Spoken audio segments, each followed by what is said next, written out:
Today we will be going to Eloo, and besides we're gonna be trying something crazy. Yes, we're gonna be trying to land this stick to grab the landed science, so it's gonna be amazing. This is insane, guys. Okay, and we'll be covering everything, including the research, including some shenanigans of the building and assembling such a probe. And I thought, why not? Let's do the crazy stuff. We're gonna be including the crazy as well.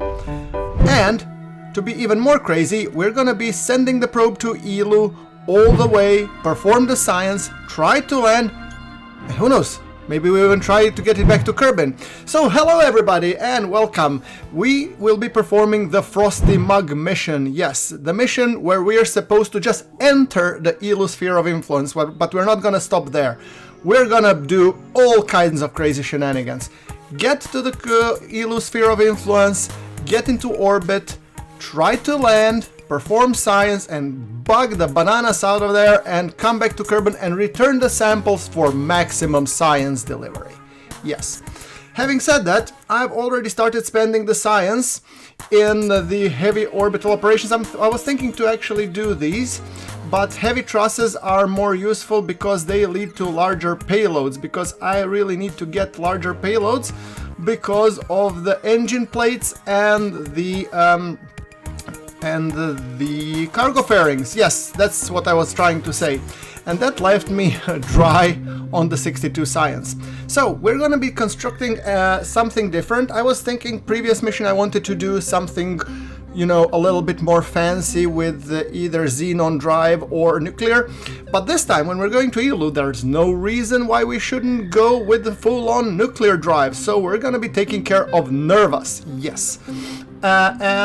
Speaking of the batteries, I'm gonna be placing like a tiny probe, so less is more, right?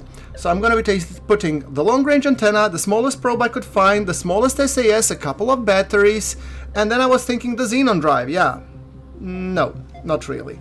Nerva, yeah, well, okay, Nerva actually requires a bigger style of the lander craft, or not the lander, but if I place these, how's that gonna look? Utterly and completely ridiculous. Yes. No. I need a budget of 17,580 Delta V. Yeah, I don't think that would make it. So what if I place this tank and then like this? Okay, that's 2,700. That actually could work, but that means that this small stuff looks ridiculous. So if I place a bigger antenna, yes, okay, bigger probe, 2 batteries, okay, and an antenna. How does that look? No. Okay, how about this, the 1.25 format fairing? Good. Then we place these. Yes, now we're talking. And then this. This would actually work. Alright, so speaking of that, I would really like to put radiation sensor, because that will giving me all kinds of science. And then I put these 2 sensors because we have never been to Eloo for the atmosphere research and also other experiments. Good. Then I'm thinking we need some power generation, so I'm gonna go with 2 RTGs because although I like the solar panels, we're so far away from Kerbin sun that I don't think they will make much of a difference. And speaking of which, I figured might as well actually place the 4 solar panels just for good measure to ensure that we can quickly recharge and receive data, regardless of the 2 radioisotope thermonuclear generators. Wow, I managed to say that in one word without breaking a tongue. I'm improving. Anyway, speaking of that, now looking at this little probe actually needs to be able to return back to Kerbin. So now we're going to be placing the parachutes and the drogue chutes and the main chutes, and then we need the decoupler, yes, and then we need the heat shield, right? Because we do want this thing to survive after all. And then I'm going to be placing 1 SAS unit so that keeps this thing upright. Good. Okay, having said that, that brings us to 2,100 of Delta V, or actually 1.6, but semantics, it doesn't matter. So let's see, is there anything that I could reduce in the grand scheme of things? So if I place these 4, 2 of the RTGs higher up, that's good. A bigger tank, how much would that bring me? That would bring me 3,007. Okay, now we're talking. So if I use 3007 and 0.80 thrust to weight, well, in space it doesn't matter anyway, and we are looking for Kerbin as a reference, so I'm actually quite happy with that. Okay, let's place this. Good. So we have covered the decoupler. Then let's put in the fairing, because I do want this to be encased in the fairing. Okie doke. So that is a stage which will be returning from Eloo. Now we need a stage that will bring this thing to Eloo and hopefully maneuver on Eloo even. So, and here I'm thinking again hydrogen stage. So if I place this bad boy, I might as well be placing the... Where's the big engine? There we go. Oh no, it looks hideous. And it's a large format, so no point of going medium tanks with it. So if I want to go large, I'm gonna go large. So where is my adapter? Oh god, this looks hideous. Am I really to leave rocket hanging on like this small puny trusses? Yeah, that doesn't look safe at all. Okay, tell you what, I'm gonna use the fuel tank, because this thing, I was thinking there was a variant, like, you know, structural variant, but if I take the tank and I remove everything, it looks actually quite nicer. Yeah, I think that works much better, to be honest. Right. So with that thing being said, now we have 7,096 meters per second of delta V, which is significantly better than the previous one. So if I put like this down, then I'm gonna be... Oh, I think I've just accidentally decoupled something. Hold on. Let me uncover the... Where's the fairing? Come on. Talk with me over here. Okay, let's place you upstairs. Okay, never mind. Now we're gonna be placing the large engine. And here we're gonna use Rhino, because Rhino is an amazing engine, and we're gonna call this Eloo probe. I do love a Rhino engine because it's really... It's efficient, it has high thrust to weight, and it's just downright amazing. So that thing is gonna get us to Eloo, hopefully. Now the next thing that I want to do, I want a stage which will essentially put this thing into orbit and hopefully eject it to Eloo. The capture and everything will be done by Rhinos. However, let's be on the safe side. Come on. I need another probe core, because I realized, hold on, I don't have a probe core there up. Yeah, that might be a problem when returning back. So that being said, now I want to be placing this higher up, and after that comes the big old tank, and we've got the Mammoth engine. So with the Mammoth, how are we looking? We are looking 1.8 delta V and 1.35 thrust to weight. Okay, that's low.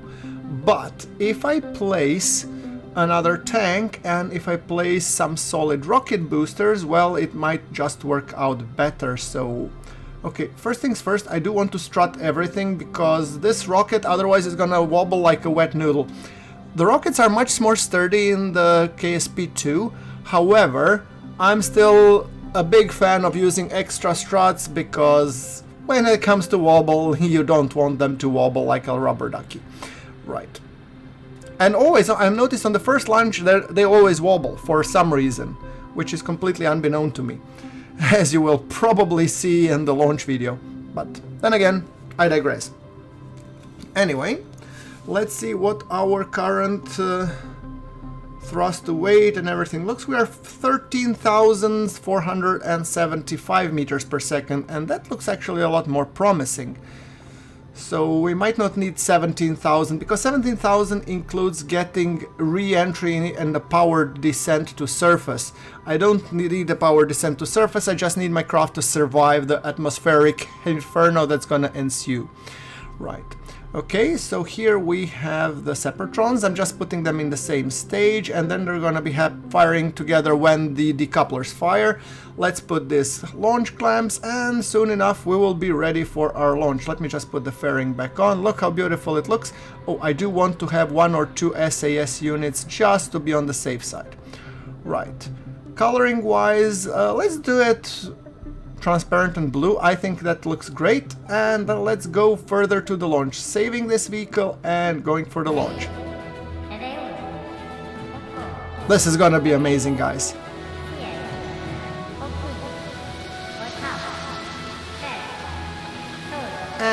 and boosters. Oh boy, you know what this means. Right. After this unfortunate noodle, all I did was revert back. And when I reverted back to the launch, physics didn't freak out. Devs, care to check what this is about? Look, it looks amazing and it goes upwards. Say no more. Right. And of course I'm showing this everything 4 times accelerated. Not that I have my Ninja PC or smooth frame rate, but I have the magic of video editing. After all, getting ready to get rid of the solid engine boosters, and come on, there we go. Throw them away. Beautiful. Okay, fairings, please don't disintegrate from the heat, will ya? Okay. And we got a little bit of tiny lag, but it's okay. Let's see, maneuver point, and let's circularize at 100 as we usually do. Nothing wrong and weird about that. We just do it business as usual. Okay, come on. I do want to increase 100 by 100. There we go. The burn is going to be happening in 1 minute, and we're going to get rid of the fairings as we turn. Looks beautiful. Okay, and then we want to be performing the science, and we want to extend the antenna just to make sure that we can communicate. And there we go, extending the solar panels. There's some clipping going on, but if you just press a touch of boosters, everything is going to be fine. So we're going to be starting our burn in 10 seconds roughly, and then it's going to be awesome. Alright, here we go, and igniting this, and it looks beautiful. The burn is gonna be taking 1 minute approximately, and it's gonna consume the entire Ascent stage, and a tiny proportion of our Rhino engine experiment collected 0 science gain, but 96 data, because apparently we ran something that we didn't run before. Who would know? Okay, research report submitted, and we are in the stable orbit. Beautiful. Saving the game because of, you know, Kraken, they said it's lane. I don't buy it. No. Yeah, anyway, what I want to do, I now want to inject towards the Eloo. We are in the hopefully good transfer window, so this requires a little bit of maneuver node fiddlage. The ascending node is 6.4 degrees, which means we also will need to perform an inclination change, but that's going to happen once we get out of Kerbin's sphere of influence. So now, really devs, I would love if you could get a precision maneuvering thingy, because maneuvering this while I'm trying to gauge how does it look, it doesn't look the best. So yeah, please. Pretty please. Okay, so if you look at now, I think I'm burning at the wrong part of the planet Kerbin, so I should move this a little bit over closer to the periapsis. I think a little bit more to the right, to be perfectly honest with you. So let's try and move this a little bit further around. Okay, come on, move it.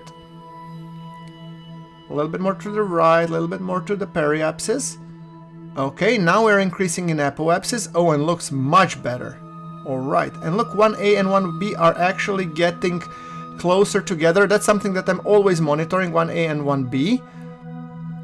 They're almost on top of each other, so the burn is gonna be taking 2 full minutes, and it's gonna consume a hefty portion of our Rhino engine, and that's okay, because Rhino engine is here to get us ejected to Eloo. Alright, beautiful. It looks amazing. This is gonna be epic, guys. So now I'm just monitoring my, of course, Ascent profile as it looks as we are getting out of the Kerbin sphere of influence. We do have a moon flyby, which is a little bit dangerous, on the dangerous side, but I think everything will be working out fine as the closer we get. Oh, here we have our apoapsis, and we want to make sure that the apoapsis is co-aligned with the planned maneuver node, and 98,499,000, I think it's good enough. Right, okay. So, the ejection burn done, and we're going to be planning the maneuver node at this point. But first, let us go and eject from the Kerbin sphere of influence and enjoy this beautiful transition.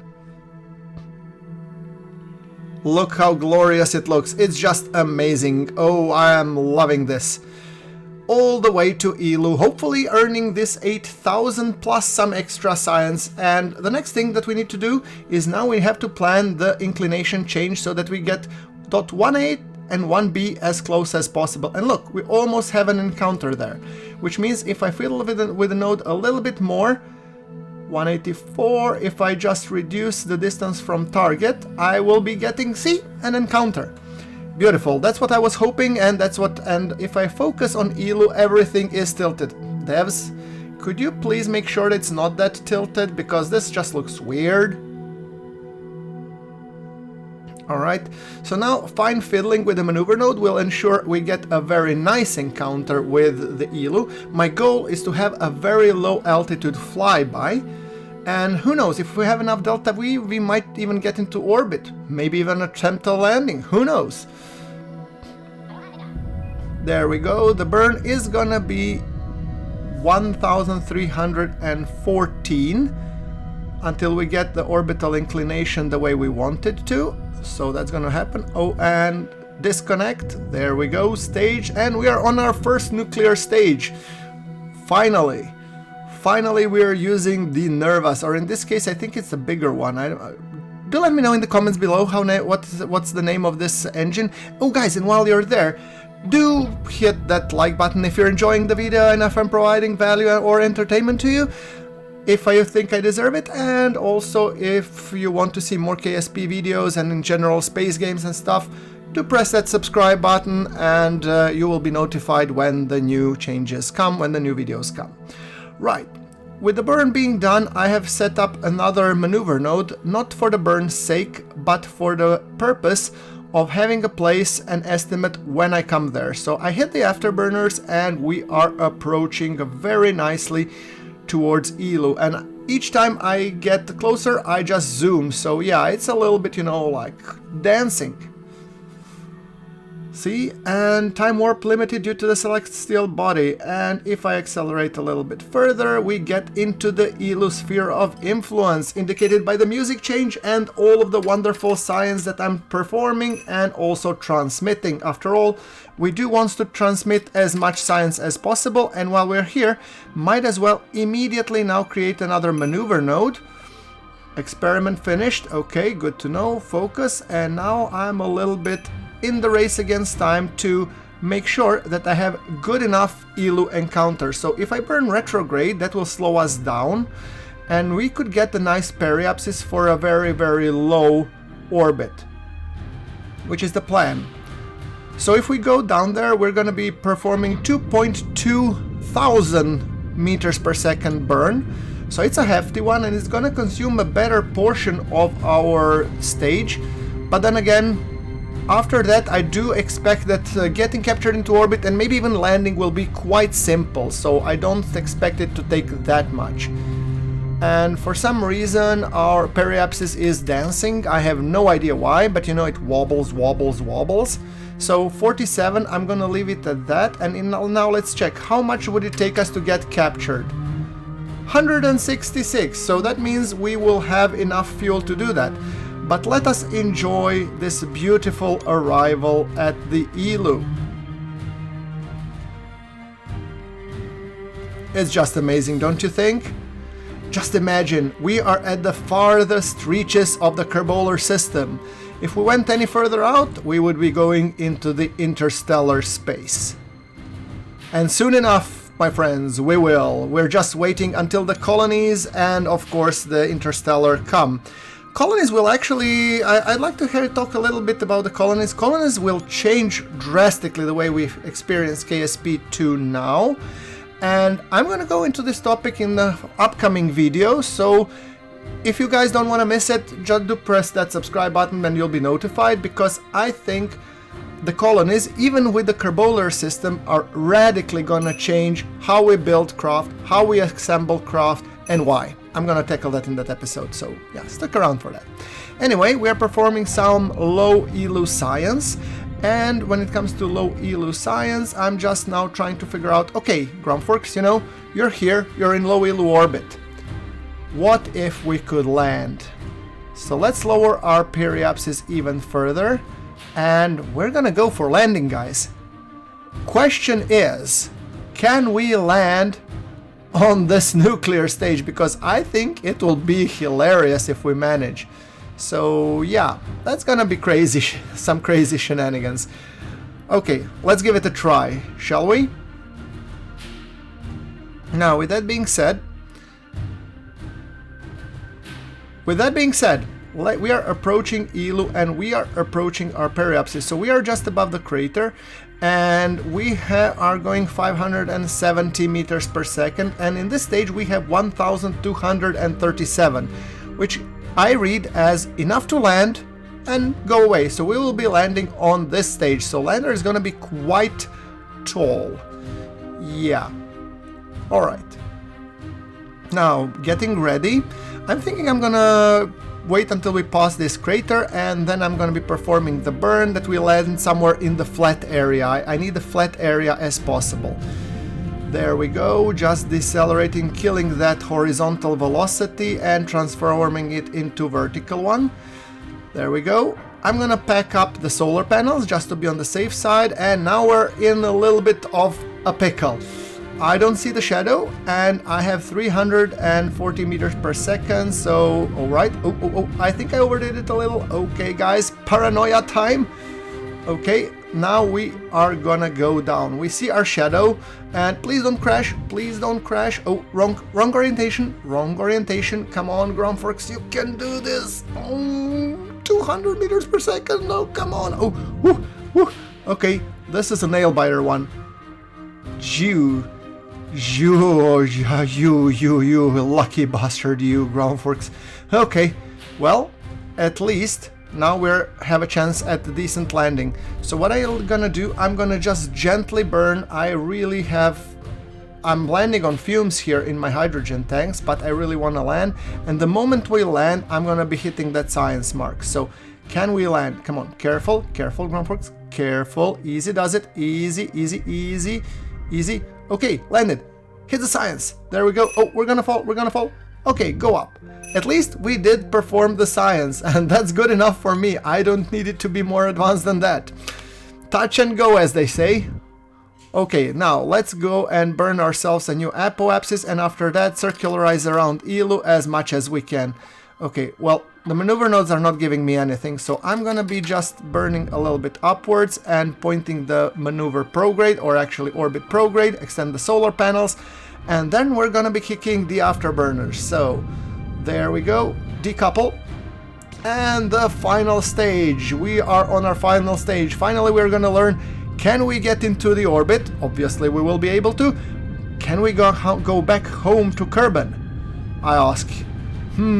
This is gonna be a tricky one, but I think we can do it. So let's go, create the maneuver node. There we go, Eloo periapsis is complete, and then I want to make sure that my craft is pointing the maneuver prograde. I'm performing the science, making sure that all of the science is set just in case we lose that valuable science. I want data to be transmitted, and the science experiments, well, they will be just a cherry on top if we manage to return in time, of course. Look at this. Isn't this beautiful? Isn't it glorious? Anyway, we are 17 seconds close to our maneuver node burn, and we managed to circularize. Perfect. Now it's all about planning the maneuver node to get back to Kerbin. Can we do it? I mean, we have 2.6 thousand meters per second delta V in our budget, so I think it would be more than enough. Now let's see, how much do we need to get ejected towards Kerbin? Now let's look at the Kerbolar periapsis. What's the lowest? It's around 18 million meters. Okay, good. Now we want to be focusing on Kerbin, but we're gonna be burning a little bit more. That's 1,200 meters per second of delta V. Yeah, I actually think we will be able to pull this off, guys. So where are we relative to this? Kerbin is here, so if we focus on it, good. Where do we come maneuver node wise? Here-ish. Okay, so if I drag this a little bit further, that's almost 1,300 meters per second. That looks good enough to me, right? And the burn is gonna be happening right about now, so we're just gonna kick in the gas and hope for the best. I think this mission overall has taken until now 22 years. Fun fact, it's a generational mission, you know, it's a mission that your grandpa starts and your children finish, I guess. Okay, well, 22 years, no. It's basically a mission that you start and your kids finish, I guess. Anyway, however, who knows how many years it's gonna be until we actually come back there and perform the final landing. That's gonna be an interesting fun fact. It seems like the periapsis is gonna be in 3 years, roughly, but you never know. Alright, burning a little bit more till we get at least 2 intersects somewhere about here. And the next thing I plan to now leave the Eloo and say bye-bye Eloo. It looks gorgeous, and thanks for the lot of science. We managed to get quite a lot of science, so hopefully we will be able to, you know, use that science to advance our program. After all, beautiful. Here we go. This looks just awesome. Anyway, let's get out of the Eloo sphere of influence, and after that we're gonna go back to Kerbin. Now this is gonna take a lot of time, but through the magic of acceleration combined with some video editing, we're gonna be time warping to a point close to the ascending node. And at the ascending node, I want to measure how much do we need to actually align with Kerbin, and that's gonna take another 1000 meters per second. So this is gonna be costly. We're gonna be left with 400 meters per second budget delta V, which, pray tell, is a lot if you're returning from Moon or, you know, Minmus, but in these interplanetary voids it's not that much. However, it doesn't matter, we are still gonna do the burn, and hopefully we'll get a nice Kerbin encounter either immediately or on the next orbit around Kerbal. So I'm trying just to make sure that I have reduced my inclination as much as I could, which is right about here. Looks good. 407 meters per second left, and now let us now fiddle with the maneuver node until we get, oh, we're gonna get an encounter right about here. Oh, you don't say. Beautiful. So let's just make it as close as this. This looks good, and the burn will be in 3, 2, 1, ignition. You will pardon me if I'm cutting out the pieces while I'm accelerating the time to get to and from maneuver nodes. I don't find them to be particularly interesting. Yeah, look at this. We have a Kerbin periapsis, and a quite nice one, to be honest. So what I'm gonna do, I'm gonna fiddle a little bit until we get this periapsis down. Now we're in the Moon sphere of influence almost. So if I drag it on the other side so that I can get around Kerbin, and to 22 kilometers, nah, it's gonna be 35, more like it. But still, I think it's good enough, and we're gonna be doing that burn. Right. So let's do the burn. The burn is going to be 83 meters per second, and I have actually reduced the thrust of the Nerva down to 2% to be able to do this precisely. However, at some point I decided to stop, and I thought, hold on, if I cross the Kerbin from this side, I will get a gravity assist from Kerbin, which will mean that I will be able to actually get a much nicer encounter, and gravity will be assisting me to slow down the craft. So maybe I won't need as much delta V to basically, you know, brake. So we're gonna do just that. Alright, we have a couple of 100 meters per second, I think 334 meters per second of delta V in the tank, which we're gonna use to decelerate because we are coming in screaming at 4000 meters per second, which is ridiculous speed. As the, you know, the popular movie from the 80s, Spaceballs, would say, it's ludicrous speed. Yeah, right. So I'm trying now to get ready to set on my parachutes, because my parachutes want to be deployed as soon as we come high above. I don't want to risk anything, hitting the mountains or anything. There's lots of precious science going on there. We've got the engine lighting bug again, which is good to know. Devs, if you can remove this. This is a minor annoyance, but still, it doesn't look very nice when you're making videos that take a high amount of effort to make. Yeah, okay, not to make too much rant towards the devs. They've been really awesome, and all the bugs that I've reported towards the devs, honestly, I got feedback that they'll either work on it, that they have received it, were thankful, and really love that communication with the KSP2 development team. So I have nothing but the nice words for them. Absolutely. So now we're gonna be hitting the burn, and we're gonna decelerate as much as we can, and when we basically get this, okay, stage. Now guys, it's the moment of truth. This is the moment we've been waiting for. Will the probe survive the re-entry of the Kerbin, or more importantly, will it just bounce back from the atmosphere and never to be seen again? Place your bets in the comments right about now. You have a couple of minutes, so let's see. We are anyway screaming at the blazing speeds, and okay, we're gonna get captured, and the periapsis is coming down, and the periapsis is negative, which means we're gonna land. Beautiful. So we are going slight bump up, but we're gonna go again down, and the surface velocity is decreasing from the orbital, which means we have survived.